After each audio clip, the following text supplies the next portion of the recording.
ಸರ್ಕಾರ ಇರುತ್ತೆ ಅಂತೇಳಿ ಪೊಲೀಸ್ ಆಫೀಸರ್ಗಳು ದೌರ್ಜನ್ಯ ಮಾಡಿದ್ರೆ ನಮ್ಮ ರೈತರ ಮೇಲೆ ಆಗಲಿ, ನಮ್ಮ ಕಾರ್ಯಕರ್ತರ ಮೇಲೆ ಆಗಲಿ, ಯಾವುದೇ ಒಂದು ಸಮುದಾಯದ ಮೇಲೆ ಆಗಲಿ ಮುಂದಿನ ದಿನಗಳಲ್ಲಿ ಪ್ರತಿಫಲ ಅನುಭವಿಸ್ತೀರಾ. ಇದು ಸತ್ಯವಾದ ಮಾತು. ಇಡೀ ಕರ್ನಾಟಕದಲ್ಲಿ ತಾವೆಲ್ಲೇ ಇರಿ, ನಾವು ಹುಡುಕ್ತೀವಿ, ಇದಂತೂ ಬಿಡೋದಿಲ್ಲ. ದೇವರಾಜ್ ಅವ್ರ ಪರಿಸ್ಥಿತಿ ಏನಾಗಬೇಕಾಯ್ತು, ಸ್ವಲ್ಪ ಯಾಮಾರಿದ್ರು ಕೈಗೆ ಸಿಗ್ತಾ ಇರಲಿಲ್ಲ. ಅವ್ರ ಜೊತೆಯಲ್ಲಿ ನಾವು ಸದಾ ನಿಂತ್ಕೊತೀವಿ.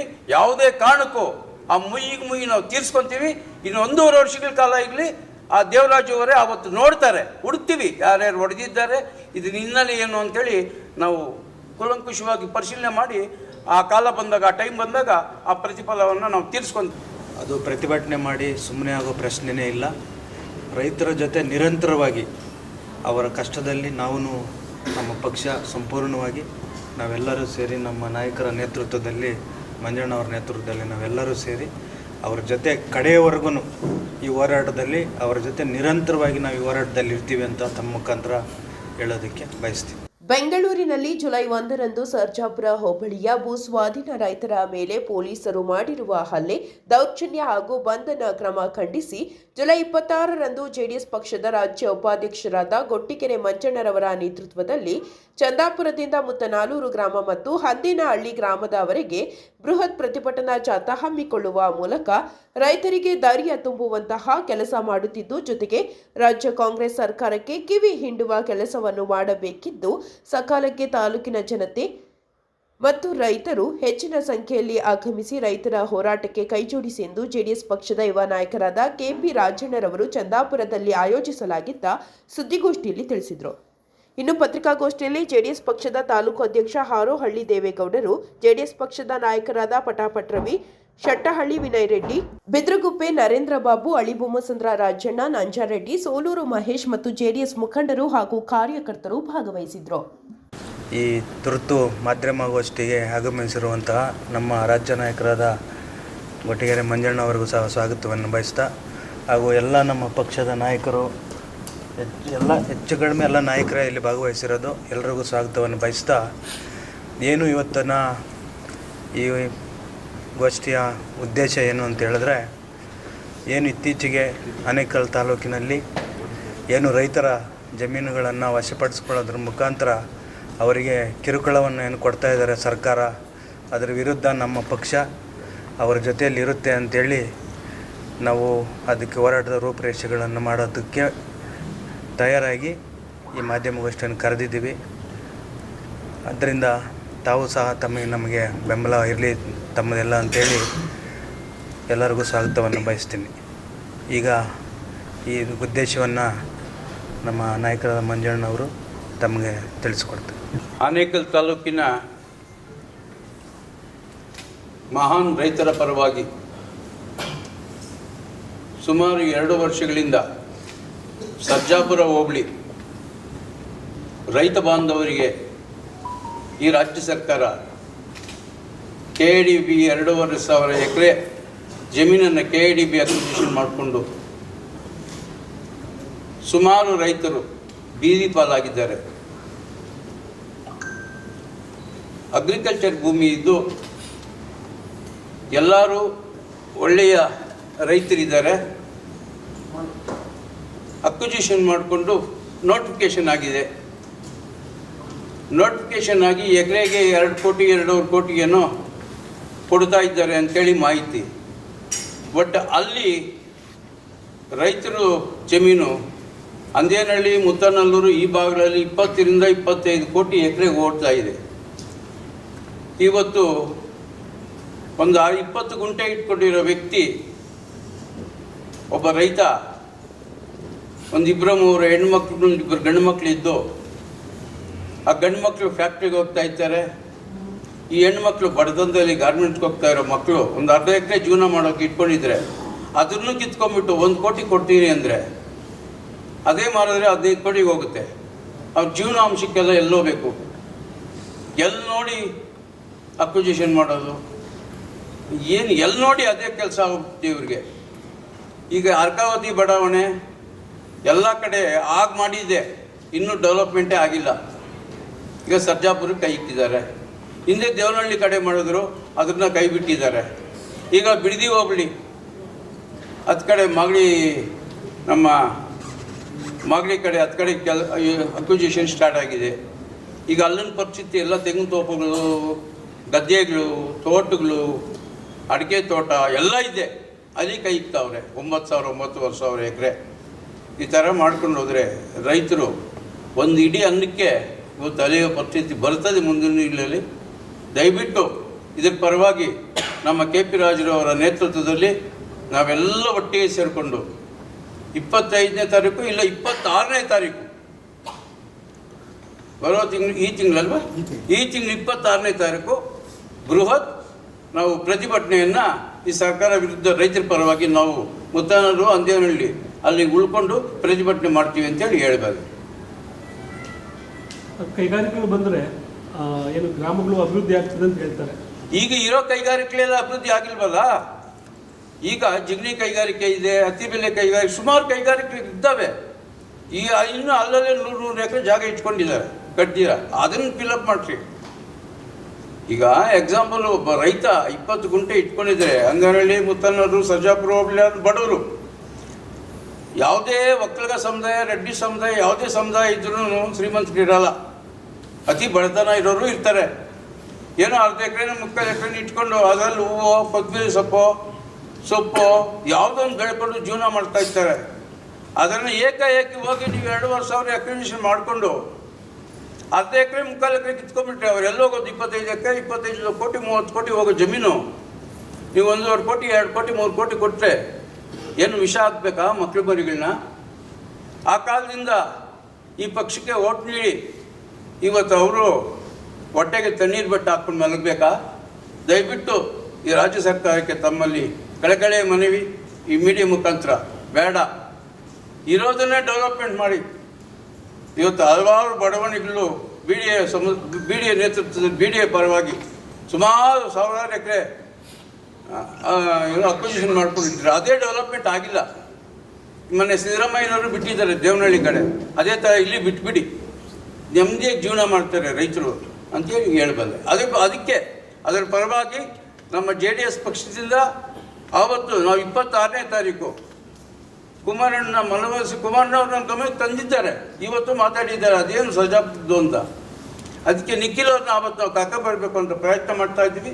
ನಮ್ಮ KP ರಾಜರವರ ಮುಖಂಡತ್ವದಲ್ಲಿ ಇಲ್ಲಿರುವ ಎಲ್ಲ ನಮ್ಮ ಪಟಾಪಟ ರವಿಯವರು, KP ರಾಜವರು, ನಮ್ಮ ಅಧ್ಯಕ್ಷರು ದೇವೇಗೌಡರು, ನಮ್ಮ ಬಾಬು ಅವರು, ಎಲ್ಲರೂ ಹಿರಿಯ ಮುಖಂಡರ ನೇತೃತ್ವದಲ್ಲಿ ನಾವು ಕುಮಾರಣ್ಣ ಮನೆಗೆ ಹೋಗಿ ಇವ್ರನ್ನ ನಮ್ಮ ನಿಖಿಲ್ ಅವ್ರನ್ನ ಕರ್ಕೊಂಬರೋಕ್ಕೆ ಪ್ರಯತ್ನ ಮಾಡ್ತೀವಿ. ಬರ್ತಾರೆ. ನಾವು ಅತಿ ಹೆಚ್ಚಿನ ಸಂಖ್ಯೆಯಲ್ಲಿ ಒಂದು 4-5 ಸಾವಿರ ಜನ ಸೇರಿಸಿ ದೊಡ್ಡ ಪ್ರತಿಭಟನೆ ಮಾಡಬೇಕು ಅಂತ ತೀರ್ಮಾನ ತಗೊಂಡಿದ್ದೀವಿ. ಸರ್, ಈಗ ಬೆಂಗಳೂರಿಗೆ ರೈತರು ಹೊರಟಿದ್ರು. ಅವರು ಇಲ್ಲಿ 1 ವರ್ಷದಿಂದ ಹೋರಾಟ ಮಾಡಿ ಕೊನೆಗೆ ನ್ಯಾಯ ಸಿಕ್ಕಿಲ್ಲ ಅಂತೇಳಿ ಬೆಂಗಳೂರು ಹೊರಟಿದ್ರು. ಈ ಸಂದರ್ಭದಲ್ಲಿ ಪೊಲೀಸರು ಸಾಕಷ್ಟು ಜನ ರೈತರ ಮೇಲೆ ಹಲ್ಲೆ ಮಾಡಿದ್ದಾರೆ. ವಿರೋಧ ಪಕ್ಷವಾಗಿ JDS ಮತ್ತು BJP ನೀವಿಬ್ಬರು ಕೂಡ NDA ಕೂಡದಲ್ಲಿರೋದ್ರಿಂದ ರೈತರ ಪರವಾಗಿ ಯಾವ ರೀತಿ ಮುಂದಿನ ದಿನಗಳಲ್ಲಿ ಸಹಕಾರ ಕೊಡ್ತಾರೆ? ಈಗ ನಮ್ಮ ಆನೇಕಲ್ ತಾಲೂಕು ನಮ್ಮ ಕರ್ಮಭೂಮಿ ಆಗಿರೋದ್ರಿಂದ ಮುಂದಿನ ದಿನಗಳಲ್ಲಿ ಒಳ್ಳೆ ಆಡಳಿತ, ಒಳ್ಳೆ ಮುಖ್ಯಮಂತ್ರಿ ಬಂದಾಗ ಯಾವುದೇ ಕಾರಣಕ್ಕೂ ಕಾಂಗ್ರೆಸ್ ಪಕ್ಷ ಬರೋದಿಲ್ಲ. ನಾಳೆ ಎಲೆಕ್ಷನ್ ಡಿಕ್ಲೇರ್ ಆದರೂ ಕಾಂಗ್ರೆಸ್ ಪಕ್ಷ ಬರೋದಿಲ್ಲ. ಇನ್ನು 20 ವರ್ಷ ಹಿಂದಕ್ಕೆ ಹೋಗ್ತದೆ. ಮುಂದಿನ ದಿನಗಳಲ್ಲಿ JDS ಆ್ಯಂಡ್ BJP ಎರಡೂ ನೇತೃತ್ವದಲ್ಲಿ ಒಂದು ಒಳ್ಳೆ ಮುಖ್ಯಮಂತ್ರಿ ಬಂದಾಗ ಅವ್ರ ನೇತೃತ್ವದಲ್ಲಿ ಇವತ್ತಿನ ಕಾಲಘಟ್ಟದಲ್ಲಿ ಇವತ್ತೇನಿದೆ ಇದು ಹಿಂಗೆ ಉಳ್ಕೊಂಡ್ರೆ ಮುಂದಿನ ದಿನ ಕೈ ಬಿಡೋದಕ್ಕೆ ನಾವು ಪ್ರಯತ್ನ ಮಾಡ್ತೀವಿ. ಸರ್, ಈಗಾಗಲೇ ಬಿಡದಿಯಲ್ಲಿ JDS ಪಕ್ಷ ನಿರಂತರವಾಗಿ ರೈತರ ಜೊತೆ ನಿಂತ್ಕೊಂಡು ಹೋರಾಟ ಮಾಡ್ತಾ ಇರೋದು. ಅದೇ ರೀತಿಯ ಒಂದು ಪ್ರತಿಭಟನೆ ಆನೇಕಲ್ ನಿರಂತರವಾಗಿ ಮಾಡ್ಕೊಂಡು ಹೋಗ್ತೀವಿ. ಈಗ ಮಾಡ್ಬೋದು ಅಂತ ಈಗ ಮೊದಲಿಂದ ಮಾಡ್ಕೊಂಡು ಬರ್ತಾ ಇದ್ದೀವಿ. ಈಗ ನೆನೆ ತಾನೇ ನಮ್ಮ ನಾಯಕರಾದಂಥ ಕುಮಾರಣ್ಣವರು ಕೇಳಿದ್ರು ನಮ್ಮನ್ನು. ಅದ್ರ ಬಗ್ಗೆ ನಾನು ಕೆಲವು ಸೂಚನೆಗಳು ಕೊಟ್ಟಿದ್ದೇನೆ. ಕೆಲವು ರೈತ ಮುಖಂಡರು ಬರಬೇಕಾಗಿತ್ತು. ಅದೇ ತಕ್ಷಣವೇ ½ ಅವರ್ ಮುಂದೆ ಅದು ಹೆಂಗೆ ಗೊತ್ತಾಯ್ತು ನಮ್ಮ KP ರಾಜುವ್ರ ಬಗ್ಗೆ ನನಗಂತೂ ಗೊತ್ತಿಲ್ಲ. ಈಗ ಕುಮಾರಣ್ಣವರು ಮಾತಾಡಿರ್ಬೇಕು ರಾಜುವ್ರ ಹತ್ರ ಅನ್ನಿಸ್ತದೆ. ಆಗ ರಾಜುವ್ರು ನನ್ನ ದೂರವಾಣಿ ಮುಖಾಂತರ ಮಾತಾಡಿ, ಇಲ್ಲ ದೊಡ್ಡ ಸ್ಕೇಲಲ್ಲಿ ನಾವು ಮಾತಾಡೋಣ, ನಾಳೆ ಪ್ರೆಸ್ ಮೀಟ್ ಕೊಟ್ಬಿಡೋಣ, ಬಂದುಬಿಡಿ ಅಂದರು. ನಾನು ಕುಮಾರಣ್ಣ ಸಲಹೆ ತಗೊಂಡು ಇಲ್ಲಿ ಪ್ರೆಸ್ ಮೀಟಿಗೆ ಬಂದಿದ್ದೀನಿ. 100ಕ್ಕೆ ನಮ್ಮ ರಾಜುವ್ರವ್ರ ನೇತೃತ್ವದಲ್ಲಿ ದೊಡ್ಡ ಸ್ಕೇಲಲ್ಲಿ ರ್ಯಾಲಿ ಮಾಡ್ತೀವಿ, ಉಳಿಸೋದಕ್ಕೆ ಪ್ರಯತ್ನ ಮಾಡ್ತೀವಿ, ಬಿಡೋದು ಬೇಡ. ಇಡೀ ಆನೇಕಲ್ ತಾಲೂಕಿನ ಮಹಾಜನತೆ ರೈತ ಬಾಂಧವಗಳು ನಮ್ಮ ಜೊತೆಯಲ್ಲಿ ಬಂದು ಕೈ ಜೋಡಿಸ್ಬೇಕಂತೇಳಿ ಕಳೆ ಮನವಿ. ಪ್ರದೀಪ್ ಈಶ್ವರ್ ದಿನನಿತ್ಯ ಕುಮಾರಸ್ವಾಮಿ ಅವ್ರ ಸೊ ಬಗ್ಗೆ ಅದು ಹುಚ್ಚನಾಯಿ ಕಚ್ಚಿದೆ, ಅದ್ರ ಬಗ್ಗೆ ಅವ್ನು ಮಾತಾಡ್ತೀವಿ, ಅದು ಬಿಟ್ಟಾಕ್ಬಿಡೋದ, ಅದ್ರ ಬಗ್ಗೆ ಮಾತಾಡೋದು ಬೇಡ. ಹುಚ್ಚನಾಯಿ ಅವನ ಬಗ್ಗೆ ಏನು ಮಾತಾಡ್ತೀವಿ? ರಾಜ್ಯ ಉಪಾಧ್ಯಕ್ಷ ನೀವೇನೋ ಅವ್ರ ವಿರುದ್ಧ ಏನು ಹೇಳಿಕೆ ಕೊಡ್ತೀರಾ? ಆ ಹುಚ್ಚನಾಯಿ ಕಚ್ಚಿದೆ, ಏನು ಹುಚ್ಚನಾಯಿ ಹುಚ್ಚನಾಯಿಗೆ ನಾವು ವಿರುದ್ಧ ಕೊಟ್ಟಾಗ ನಾನು ಕಚ್ತದೆ. ಹಾಗಾದ್ರೆ ತೊಡೆಗಿಡೆ ತಟ್ಟಿಲ್ಲ ಅಂತಿದ್ರೆ ಇಷ್ಟು ದೊಡ್ಡ ಮಟ್ಟಕ್ಕೆ ಆಗ್ತಾ ಇರಲಿಲ್ಲ ಹಾಗಾದ್ರೆ ಅದು ನಾಯಿ ಕಚ್ಚಿದೆ ಬೇಡ, ಹುಚ್ಚನಾಯಿ ಅಲ್ವಾ? ಹುಚ್ಚನಾಯಿ ಏನೇನೋ ತರ್ತದೆ, ಸ್ವಲ್ಪ ಹೊತ್ತೋದ್ರೆ ಚಡಿನೂ ಬಿಚ್ತದೆ. ಅವ್ರ ಬಗ್ಗೆ ಯಾಕೆ ಮಾತಾಡ್ತಿರುತ್ತೆ? JDS ಕಾರ್ಯಕರ್ತರ ಮೇಲೆ ಒಂದು FIR ದಾಖಲಾಗಿದೆ. ಈಗ ನೀವು ಏನೇ ಒಳ್ಳೆಯದು ಇವತ್ತು ಈಗ ನಾನು ಪ್ರೆಸ್ ಮೀಟ್ ಕೊಟ್ಟಿದ್ದೀನಲ್ಲ, ನಮ್ಮ ಪಕ್ಷದ ಮುಖಂಡರ ಮೇಲೂ FIR ಹಾಕ್ಕೊಂಡು ಯಾಕೆ ಹಾಕೋಕ್ಕಾಗಲ್ಲ? ಆ ಪರಿಸ್ಥಿತಿ ಇವತ್ತಿದೆ. ಅದಕ್ಕೆ ಯಾಕೆ ಹಾಕ್ತೀರ ನೀವು ಕಾಂಗ್ರೆಸ್ಗೆ ಓಟು? ನೀನು ಹಾಕ್ಬೇಡಿ. ನಿಮ್ಮ ಜೀವಮಾನದಲ್ಲಿ ಮಕ್ಕಳು ಮರಿಗಳನ್ನ ಕಳ್ಕೊಬೇಕಾಗುತ್ತೆ. ನಾವು ಊಟಕ್ಕೆ ಒಂದು ತುತ್ತು ಊಟ, ಜಮೀನು ಸಿಗ್ತದೆ, ಹಣ ಸಿಕ್ಕಲ್ಲ, ಜಮೀನು ಸಿಕ್ಕಲ್ಲ, ಒಡವೆ ಸಿಗ್ತದೆ. ಆ ಪರಿಸ್ಥಿತಿ ಗೊತ್ತದೆ. ಈಜೆ ಕಾಂಗ್ರೆಸ್ ಪಕ್ಷ ಇನ್ನೊಂದು 5 ವರ್ಷ ಬಂದ್ಬಿಟ್ಟು ಅಂತ. ಮುಂದೆ GB ಎಲೆಕ್ಷನ್ ಸಹ ಬರ್ತಾ ಇರುವಂಥದ್ದು. GB ಎಲೆಕ್ಷನ್ ಕಾಂಗ್ರೆಸ್ ಅವ್ರಿಗೆ ಗೊತ್ತು, ನಮಗೆ ಗೊತ್ತು. ತಾಲೂಕಲ್ಲಿ ನಿಮ್ಮ ಒಂದು ನಮ್ಮ ಸಂಘಟನೆ ನಡೀತಾ ಇದೆ. ಏನು ಇವಾಗ ಎಲ್ಲಿ ಓಟ್ ಇದೆ, ಓಟ್ ಇಲ್ಲ, ಹೊರಗಡೆಯಿಂದ ಯಾರು ಬಂದಿದ್ದಾರೆ, ಅದೆಲ್ಲ ತನಿಖೆ ನಡೀತಾ ಇದೆ. ಇವಾಗ ನಮ್ಮ ಹುಡುಗರು ಮಾಡ್ತಾ ಇದ್ದಾರೆ. ಈಗ ಮುಂದಿನ ದಿನಗಳಲ್ಲಿ ಅದಕ್ಕೂ ಒಂದು ಮೀಟಿಂಗ್ ಮಾಡಿ ನಮ್ಮ KP ರಾಜರವರು, ಪಟಾಪ ರವಿಯವರು, ನಮ್ಮ ಮುಖಂಡರು ಸೇರಿಕೊಂಡು ಅದ್ರ ಬಗ್ಗೆ ಚರ್ಚೆ ಮಾಡ್ತೀವಿ. ಅಂತೂ ನಮ್ಮ ಕೊಟ್ಟಿಗೆರೆ ಮಂಜಣ್ಣವರ ಮಾರ್ಗದರ್ಶನದಲ್ಲಿ ಹಾಗೂ KP ರಾಜರ ಸಾರಥ್ಯದಲ್ಲಿ ಈಗ ನಮ್ಮ ತಾಲೂಕಲ್ಲಿ ಜಮೀನುಗಳೆಲ್ಲ ಕಬಳಿಸ್ತಾ ಇದ್ದಾರೆ ಸರ್ಕಾರ, ಕಾಂಗ್ರೆಸ್ ಸರ್ಕಾರದವರು. ಇವತ್ತು ನಮ್ಮ ತಾಲೂಕಲ್ಲಿ ಜಮೀನು ಉಳಿಸ್ಕೊಬೇಕಂತ ಹೇಳ್ಬಿಟ್ಟು ಇವತ್ತು ನಮ್ಮ JDS ಪಕ್ಷದಿಂದ ಪ್ರತಿಭಟನೆ ಹಮ್ಮಿಕೊಂಡಿದ್ದೀವಿ. ಅತಿ ಹೆಚ್ಚಿನ ರೀತಿಯಾಗಿ ಜನ ಸೇರಿ ಪ್ರತಿಭಟನೆ ಮಾಡ್ತೀವಿ ಅಂತ ಹೇಳ್ಬಿಟ್ಟು ಈ ಸಂದರ್ಭದಲ್ಲಿ ಹೇಳಕ್ಕೆ ಇಷ್ಟಪಡ್ತಾ ಇದ್ದೀನಿ. ಈಗಾಗಲೇ ನಮ್ಮ ತಾಲೂಕು ಬೇಕಾದ ಡೆವಲಪ್ಮೆಂಟ್ ಆಗಿದೆ. ಇವಾಗ ಎಲ್ಲ ಯಾವುದೋ ರೀತಿಯಲ್ಲಿ ಬಂದು ಜಮೀನು ತಗೊಳ್ತಾನೆ ಸೂರ್ಯ ಸಿಟಿ ಫಸ್ಟ್ 3 ಅಂತ ಹೇಳ್ಬಿಟ್ಟು ನಮ್ಮ ತಾಲೂಕೆಲ್ಲ ಕಬಳಿಸ್ಬಿಟ್ಟಿದ್ದಾರೆ. ಇನ್ನೂ ಕಬಳಿಸಕ್ಕೆ ಬರ್ತಾರೆ. ಇದೇ ರೀತಿ ಕಬಳಿಸಿದ್ರೆ ನಾವು ಊಟ ಮಾಡೋಕೆ ನಮಗೆ ರಾಗಿ ಇರಲ್ಲ, ಭತ್ತ ಇರಲ್ಲ. ಆದ್ರಿಂದ ನಾವು ಸರ್ಕಾರದಲ್ಲಿ ಮನವಿ ಮಾಡ್ತಾ ಇದ್ದೀವಿ, ಇನ್ನು ಮುಂದಿನ ದಿನಗಳಲ್ಲಿ ನಮ್ಮ ತಾಲೂಕು ಬಿಟ್ಟು ಬೇರೆ ತಾಲೂಕಲ್ಲಿ ಎಲ್ಲೋ ಡೆವಲಪ್ಮೆಂಟ್ ಎಲ್ಲಾಗಿಲ್ಲೋ ಅಲ್ಲಿ ಜಮೀನು ತಗೊಬೇಕಂತ ಹೇಳ್ಬಿಟ್ಟು ಈ ಸಂದರ್ಭದಲ್ಲಿ ನಾವು ಸರ್ಕಾರ ಮನವಿ ಮಾಡ್ತಾ ಇದ್ದೀವಿ. ಜೈ ಕರ್ನಾಟಕ. JDS ಅಧ್ಯಕ್ಷರಿದ್ದೀರಿ ತಾಲೂಕಿಗೆ. ಇಷ್ಟು ದಿನಗಳ ಕಾಲ ಇದುವರೆಗೂ ಒಂದು ಪ್ರತಿಭಟನೆಯನ್ನು ಕೂಡ ರೈತರಿಗೆ ಪರವಾಗಿ ನಿಂತಿರಲಿಲ್ಲ, ಒಂದು ಹೋರಾಟ ಮಾಡಿರಲಿಲ್ಲ. ಇಲ್ಲ, ಮಾಡಿದ್ದೀವಿ ನಾವು. ಆನೇಕಲ್ ತಾಲೂಕು ಆಫೀಸ್ ಮುಂದೆ ಕೂಡ ಮಾಡಿದ್ವಿ. KP ರಾಜು ಅವರವರು ನಾವೆಲ್ಲ ಹೋಗಿ ರೈತರ ತರ ಓಡಾಡಿದ್ದೀವಿ. ನಾವು ರೈತರಿಗೆ ಸಪೋರ್ಟ್ ಮಾಡಿದ್ದೀವಿ. ಎಲ್ಲ ಕಾರ್ಯಕ್ರಮಕ್ಕೂ ಅವ್ರು ಯಾವ ಕರೆದ ಎಲ್ಲ ಭಾಗವಹಿಸಿ ಇದು ಮಾಡ್ತಾ ಇದ್ದೀವಿ ನಾವು. ಇರೋದ್ರಿಂದ ಇಷ್ಟು ದಿನಗಳವರೆಗೂ ರೈತರು ಪಾಪ ಏಟ್ ತಿನ್ನೋವರೆಗೂ ಯಾಕೆ ಇಷ್ಟೊಂದು ಅವ್ರ ಜೊತೆ ನಿಲ್ಬೋದಾಗಿತ್ತಲ್ಲ? ನಿಂತಿದ್ದೀವಲ್ಲ ನಾವು, ಜೊತೆಲಿ ಇದ್ದೀವಲ್ಲ ನಾವು. ಧ್ವಂಸಂದ್ರಕ್ಕೆ ಹೋಗಿದ್ದೀವಿ, ನಮ್ಮ ರವಿ ಅವರು ಹೋಗಿದ್ದಾರೆ, ನಮ್ಮ ರಾಜುರವ್ರು ಹೋಗಿದ್ದಾರೆ, ನಾವು ಹೋಗಿದ್ದೀರಿ, ಮಂಜಣ್ಣವರು ಎಲ್ಲರೂ ಬಂದು ಮಾಡ್ತಾನೆ ಇದ್ದೀವಲ್ಲ ನಾವು. ಇಲ್ಲ, ನಮ್ಮ ನಾಯಕರ ಮುಂದೆನೂ ಹೇಳಿದ್ದೀನಿ, ರಾಜು ಅವರು ಎಲ್ಲರೂ ಅದು ಸ್ಪಂದಿಸ್ತಾ ಇದ್ದಾರೆ ಅಂತ. ಅದಕ್ಕೆ ಇವ್ರದ್ದು ಈಗ ರೈತರದ್ದು ಡೋಲಾಮಾನವಾಗಿದೆ ಇವತ್ತು ಪರಿಸ್ಥಿತಿಯಲ್ಲಿ. ಏನೋ ಸಿಟಿ ದೊಡ್ಡದಾಗುತ್ತೆ, ಉದ್ಧಾರಕ್ಕೆ ಆಗ್ತೀವಿ, ನಮ್ಮ ಮಕ್ಕಳು ಮರಿಗಳನ್ನ ಮುಂದಕ್ಕೆ ಒಳ್ಳೆಯದಾಗುತ್ತೆ, ಜೀವನಾಂಶಕ್ಕೆ ಇರೋದು ಒಂದು 4 ಎಕರೆನೋ 1/2 ಎಕರೆನೋ 3 ಎಕರೆನೋ ಇಟ್ಕೊಂಡಿರ್ತೀವಿ. ಅದನ್ನು ಕಿತ್ಕೊಂಡ್ಬಿಟ್ರೆ ಏನಾಗಬೇಕು? ಬಡಬಗ್ರು ಏನಾಗಬೇಕು? ರೈತ ಸಮುದಾಯ ಏನಾಗಬೇಕು? 1/2 ಎಕರೆ 3 ಎಕರೆ ಇಟ್ಕೊಂಡು ಸೊಪ್ಪು, ಕೊತ್ತಂಬರಿ ಸೊಪ್ಪು, ದಂಡಿನ ಸೊಪ್ಪು, ಚೊಕ್ಕತಿ ಸೊಪ್ಪು ಏನೋ ಒಂದು ಬೆಳ್ಕೊಂಡು ಅದನ್ನು ಜೀವನ ಮಾಡ್ತಾ ಇರ್ತಾರೆ. ಮಾರ್ಕೆಟಿಗೆ ತಗೊಂಡೋಗಿ ಅದನ್ನ ಇಟ್ಕೊಂಡೆ ಮಕ್ಕಳು ಮರಿಗಳನ್ನ 1 ಹಸು 2 ಹಸು ಕಟ್ಕೊಂಡು ಜೀವನ ಮಾಡ್ತಾರೆ. ಈಗ ಅದನ್ನು ಕಟ್ಕೊಂಡು ಹೊಟ್ಟೆ ಮೇಲೆ ತಣ್ಣೀರು ಬಟ್ಟೆ ಹಾಕ್ಬಿಟ್ಟು ಎಲ್ಲಿ ಹೋಗ್ತಾರೆ ರೈತರು? ತಮ್ಮ ಮಾಧ್ಯಮದ ಸ್ನೇಹಿತರಿಗೂ ತಾವು ಮನವಿ ಮಾಡ್ತೀನಿ, ಇದನ್ನು ತಾವು ಖಂಡಿಸ್ಬೇಕು ತಾವು. ಯಾಕಂದರೆ ಆಲ್ಮೋಸ್ಟ್ ತಾವೆಲ್ಲ ರೈತರ ಮಕ್ಕಳೇ, ಮೂಲ ರೈತರಿಂದ ಬಂದರು. ನಾವೆಲ್ಲ ಕಷ್ಟಪಟ್ಟು ಇವತ್ತು ನಾನು ತೋಟಗಾರಿಕೆ ಮಾಡ್ತೀನಿ, ಬರ್ರಿ ನೋಡಿರಂತೆ. ಅದಕ್ಕೆ ಎಲ್ಲರೂ ಇವರೇ ಸಪ್ರೇಟ್ ಒಂದು ಧರಣಿ ಮಾಡಿ ಮಾಡಿದ್ದೀರಾ. ಇನ್ನೂ ಸಾಲದು ನಿಮ್ಮದು ನೀವೇ ನಮಗೆ ಪಿಲ್ಲರ್ ಆಗಿ. ಇದಕ್ಕೆ ಸ್ಪಂದಿಸಿದ್ರೆ ಅದು ಯಾಕೆ ಜಮೀನು ತಗೊತಾರೆ ಅನ್ನೋದನ್ನು ನಾವು ನೋಡೋಣ.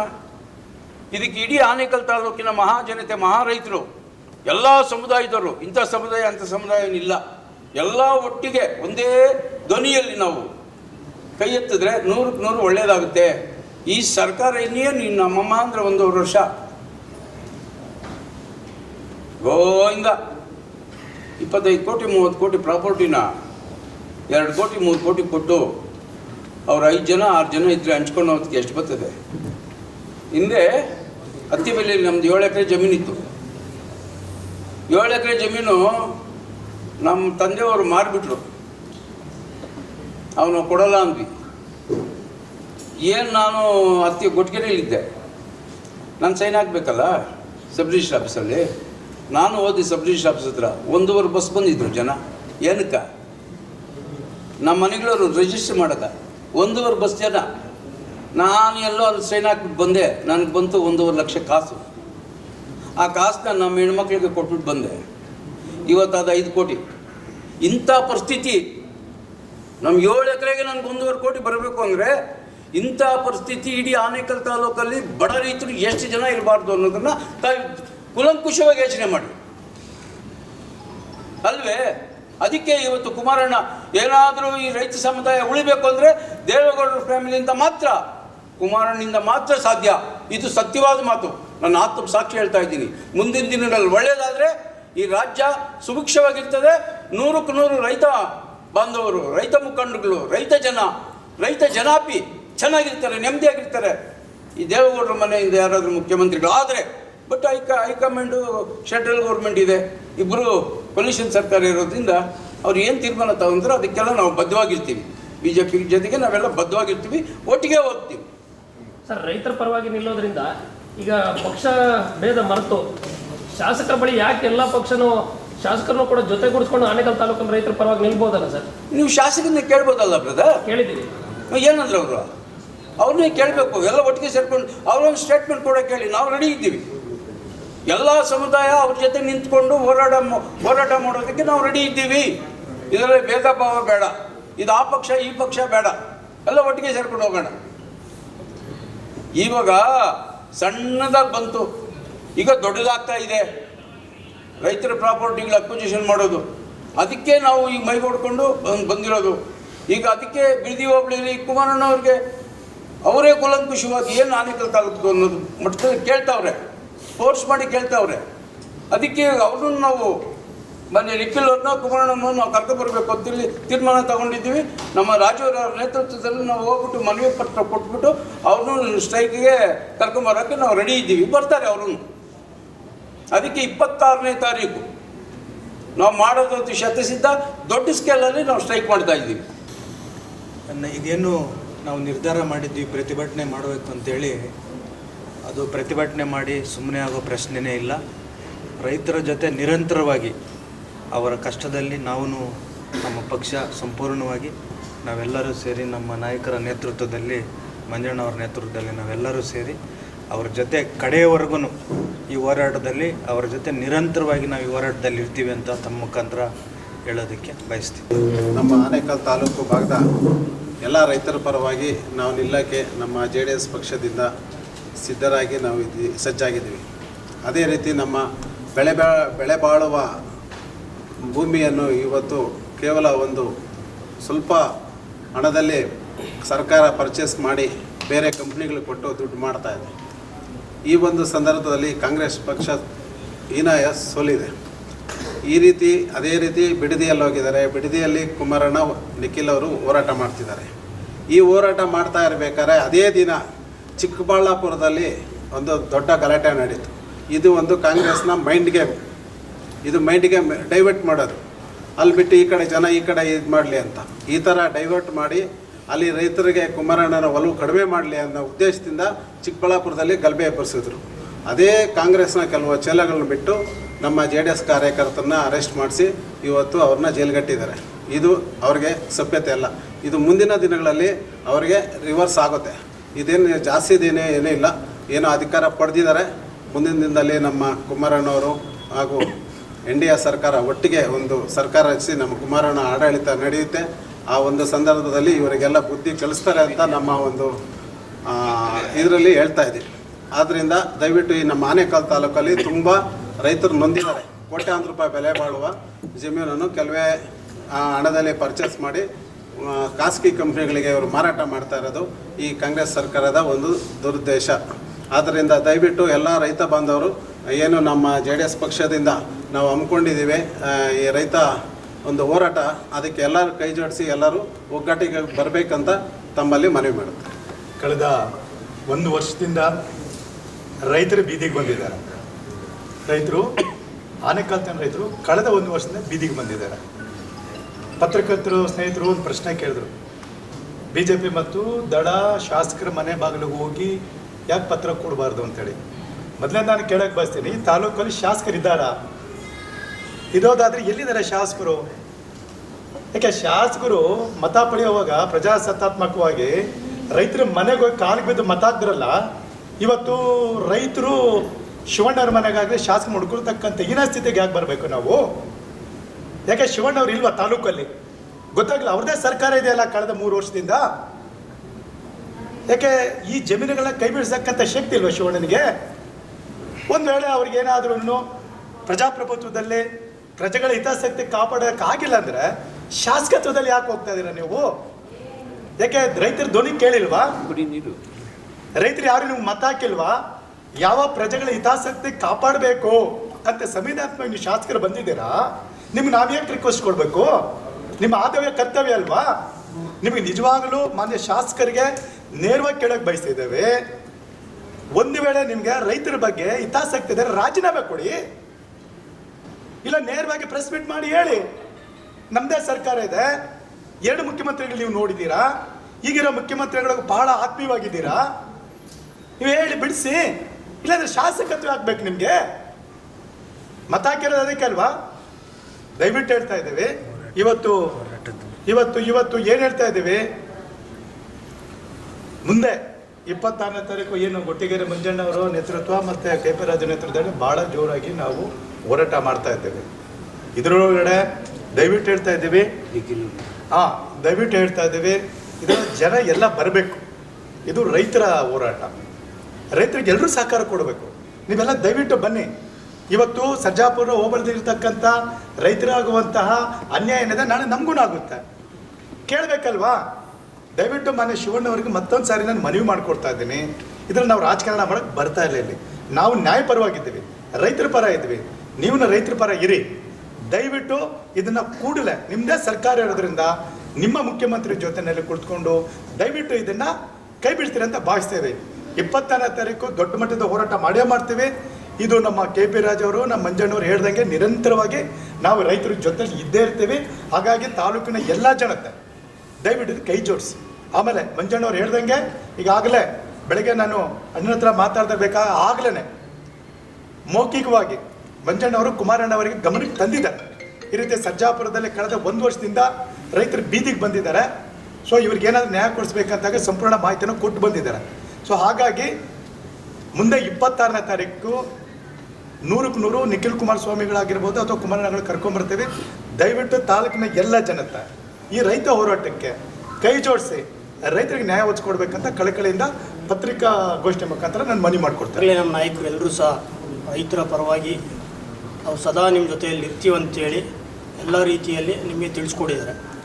ಸೊ ರೈತರ ಭೂಮಿ ಅಂತೇಳಿದ್ರೆ ಅದು ಒಂದು ಆಸ್ತಿ ಅಲ್ಲ, ಅದೊಂದು ಜೀವನ ಮತ್ತು ಅದೊಂದು ಕುಟುಂಬ, ಅವರಿಗೆ ಒಂದು ಭದ್ರತೆ. ಅದು ಇದರಲ್ಲಿ ಅವ್ರಿಗೆ ಹೆಂಗೆ ಅಂತೇಳಿದ್ರೆ ಈ ಒಂದು ಅವಿನಾಭಾವ ಒಂದು ಸಂಬಂಧ ಇರುತ್ತೆ. ಇದು ಈಗ ರೈತರ ಪರವಾಗಿ ನಾವೇನೀಗ ಮೀಡಿಯಾ ಮುಖಾಂತರ 26ನೇ ತಾರೀಕು ಹೋರಾಟ ಮಾಡ್ತೀವಿ ಅಂಥೇಳಿ ಮಾಧ್ಯಮದ ಮುಖಾಂತರ ನಾವು ತಿಳಿಸ್ಕೊಡ್ತಾ ಇದ್ದೀವಿ.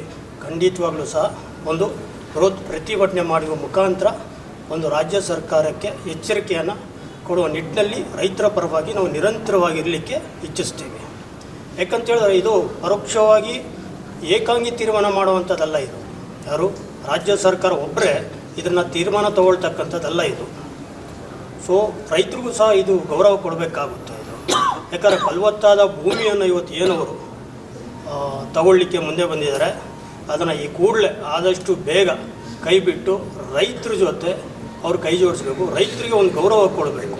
ಇವತ್ತು ರೈತರೇ ಇಲ್ಲ ಅಂತ ಹೇಳಿದ್ರೆ ಖಂಡಿತವಾಗ್ಲೂ ಮುಂದಿನ ದಿನಗಳಲ್ಲಿ ನಾವು ಸಹ ತಿಂತಕ್ಕಂಥ ಒಂದು ಏನಿದೆಯೋ ಇವತ್ತು ಅದನ್ನೆಲ್ಲ ಎಕ್ಸ್ಪೋರ್ಟ್ ಮಾಡಬೇಕಾಗಿರೋವಂಥ ಒಂದು ಅನಿವಾರ್ಯತೆ ಬರುತ್ತೆ.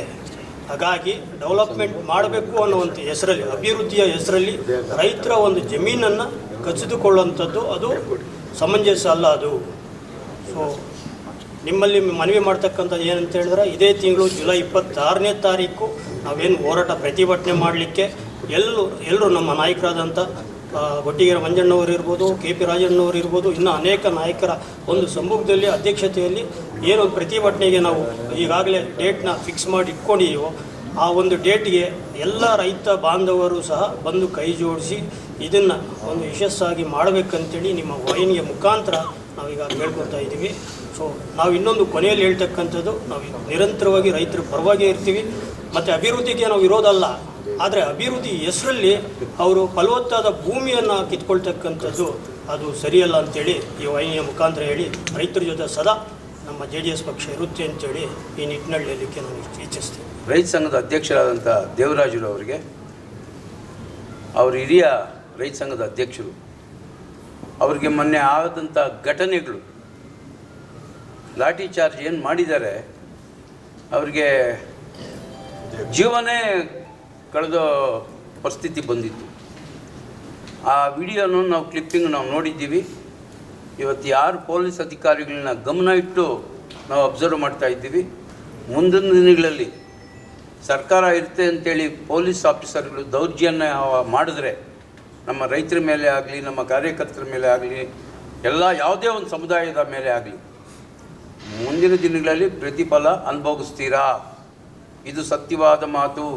ಇಡೀ ಕರ್ನಾಟಕದಲ್ಲಿ ತಾವೆಲ್ಲೇ ಇರಿ, ನಾವು ಹುಡುಕ್ತೀವಿ, ಇದಂತೂ ಬಿಡೋದಿಲ್ಲ. ದಯವಿಟ್ಟು ನ್ಯಾಯಬದ್ಧವಾಗಿ ನೀವು ಮಾಡಿ, ನಾವು ಸಂತೋಷ ಪಡ್ತೀವಿ. ಹೇಳ್ದವ್ರ ಮಾತು ಕೇಳ್ಕೊಂಡು ದೌರ್ಜನ್ಯ ಮಾಡಿ, ಈಗ ದೇವರಾಜ್ ಅವ್ರ ಪರಿಸ್ಥಿತಿ ಏನಾಗಬೇಕಾಯ್ತು, ಸ್ವಲ್ಪ ಯಾಮಾರಿದ್ರೆ ಕೈಗೆ ಸಿಗ್ತಾ ಇರಲಿಲ್ಲ. ಅವ್ರ ಜೊತೆಯಲ್ಲಿ ನಾವು ಸದಾ ನಿಂತ್ಕೊತೀವಿ, ಅವ್ರ ಬೆನ್ನೆಲುಬಾಗಿ ನಾವು ಇರ್ತೀವಿ. ಯಾವುದೇ ಕಾರಣಕ್ಕೂ ಆ ಮುಯ್ಯಿಗೆ ನಾವು ತೀರಿಸ್ಕೊತೀವಿ. ಇನ್ನು 1.5 ವರ್ಷಗಳ ಕಾಲ ಆಗಲಿ ಆ ದೇವರಾಜ್ ಅವರೇ ಆವತ್ತು ನೋಡ್ತಾರೆ, ಹುಡುಕ್ತೀವಿ ಯಾರ್ಯಾರು ಹೊಡೆದಿದ್ದಾರೆ, ಇದು ಹಿನ್ನೆಲೆ ಏನು ಅಂಥೇಳಿ ನಾವು ಕೂಲಂಕುಷವಾಗಿ ಪರಿಶೀಲನೆ ಮಾಡಿ ಆ ಕಾಲ ಬಂದಾಗ, ಆ ಟೈಮ್ ಬಂದಾಗ ಆ ಪ್ರತಿಫಲವನ್ನು ನಾವು ತೀರಿಸ್ಕೊತೀವಿ ಅಂತ ಹೇಳಿ ಬಂದೆ.